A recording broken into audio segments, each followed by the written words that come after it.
তুমি ইনহেলার নিলে এখন দিন কয় বেলা লাগে এটা? আসসালামু আলাইকুম এভরিওয়ান, দেখতে পাচ্ছেন আমি আজকে রেল লাইনে ঘুরতে আসছি। সাক্ষাৎ থাকলে এক চাচি অনেক দেখছি সরঞ্জাম নিয়ে। চাচি, তোমার বাসা কোথায়? রাজাপুর। একটু জোরে বলো।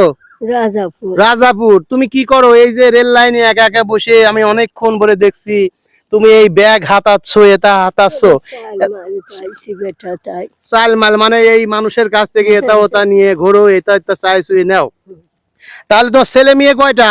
কিছুই নাই বেটা। তোমার ছেলে মেয়ে নাই? মানে তোমার হাজবেন্ড মানে স্বামী আছে? বিয়ের বছর নাই, সে অ্যাক্সিডেন্ট হয়ে মারা গেছে। আহা, তার দেখতে পারছেন তার স্বামী নাই, ছেলে সন্তান নাই, মেয়ে সন্তান নাই। সে এই রেল লাইনে প্রচন্ড গরমের ভিতরে, আমি ওই জায়গায় পাশে ভিডিও তৈরি করছি, আমি অনেকক্ষণ ধরে ফলো করছি। এই চাষি একা একা বসে ব্যাগটা নাড়ছে আর গরমে হাঁপাচ্ছে। আমি জানি না, তার থেকে জিজ্ঞাসা করলাম, সে সত্যি আজকে প্রচন্ড তাপমাত্রা, এই তাপমাত্রার কারণে কিন্তু আমিও হাঁপিয়ে যাচ্ছি। সে মুরব্বী মানুষ। তোমার বয়স কত চাচি? ও বেটা, বয়সের কথা আর কত কব, রাইটের বছরে আমি এখন ছোট। মানে যুদ্ধের বছরে? না, এই যুদ্ধ নেওয়ার আগে যুদ্ধ গেছে। যুদ্ধের আগে গেছে, তুমি তখন ছোট। হ্যাঁ, দিন হিন্দু মুসলমান যুদ্ধ রাখছিল সেই কালে। হিন্দু মুসলমান যখন যুদ্ধ লাগছিল সেই কালে তুমি মার কোলে। শোন, তুমি তোমার মার কোলে। ও, তাহলে তোমার বয়স 80-85 হবে না, 75-70-80 বছর হবে, তাই তো? হ্যাঁ, আল্লাহ দিলে হবেই তো, বছর পানির মতো যায় বেটা। হ্যাঁ, বছর পানির মতন যায়। এই যে দেখতে পাচ্ছেন বৃদ্ধ মুরব্বী মানুষ আমার পাশে বসে আছে। আজকে প্রচন্ড তাপমাত্রায় সে কিন্তু অনেক জায়গায় ঘুরছে, মানে মানুষের দাঁড়ে দাঁড়ে বেড়াচ্ছে। সত্যি আমরা ভাবি যে আমাদের কিছু নাই, আমরা কিন্তু কখনো কল্পনা করি না যে আমরা সত্যি সুখী।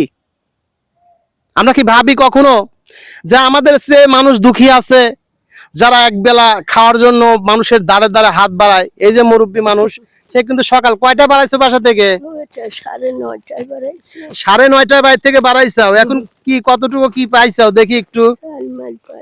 চাল মাল পাইছো? কে তোমাকে টাকা মাকা দেয় নাই? 2-4 টাকা করে পাইছি বেটা, ওষুধ কিনবো। কি ওষুধ কিনবে তুমি? টানের ওষুধ। টানের ওষুধ একটু দেখি, তোমার টানের ওষুধ দেখি। এটা দেখি। এই যে দেখতে পারছেন ইনার হাতে একটা ইনহেলারের দাম কয় টাকা? 250 টাকা।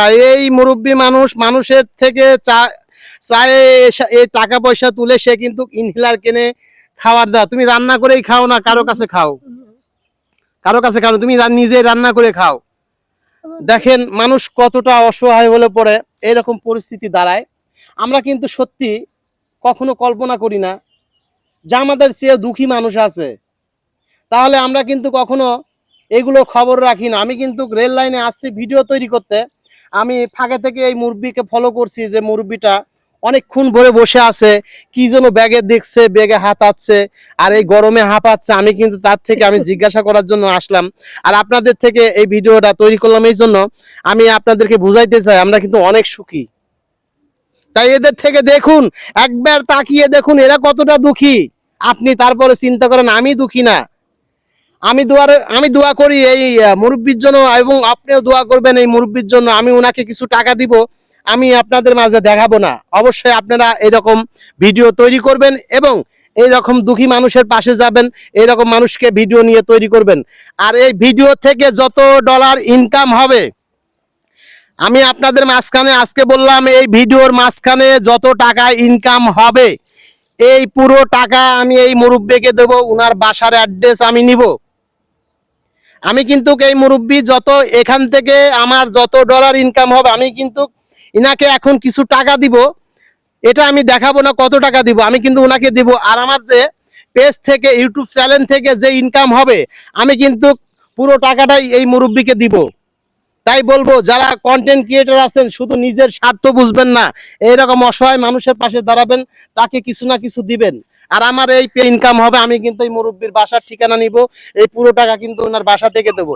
চাচি, তোমার বাসা কোথায়? রাজাপুর থাকি বেটা। রাজাপুর। তোমার বাসার ঠিকানা আমাকে দিয়ে যাবে আজকে, হ্যাঁ? আমি লিখে রাখবো। অবশ্যই আমি কিন্তু পরবর্তী ভিডিও ওনার বাসায় যে তৈরি করব, আমি আপনাদের দেখাবো আমি কত টাকা এই ডলার থেকে ইনকাম করছি, কত ডলার। এই ডলার কিন্তু ইনাকে আমি দিব, ঠিক আছে, অবশ্যই আমার ভিডিওটা শেয়ার করবেন। আর যারা যারা বড় বড় কন্টেন্ট ক্রিয়েটর আছেন তাদেরকে বলবো এইরকম অসহায় মানুষ যারা আছে আমাদের আশেপাশে ঘোরাঘুরি করে তাদেরকে নিয়ে একটু ভিডিও তৈরি করুন এবং তাদের পাশে দাঁড়ান। শুধু নিজের স্বার্থ নিয়ে ঘুরবেন না প্রিয় ভাই, এটাই কিন্তু সার্থকতা। এই যে আপনাকে সোশ্যাল মিডিয়া মানুষ চেনে, এটাই কিন্তু আমাদের পরম পাওয়া। তাই বলবো আসুন আমরা এই শ্রেণীর মানুষ যারা আছে তাদের পাশে দাঁড়াই প্রিয় ভাই।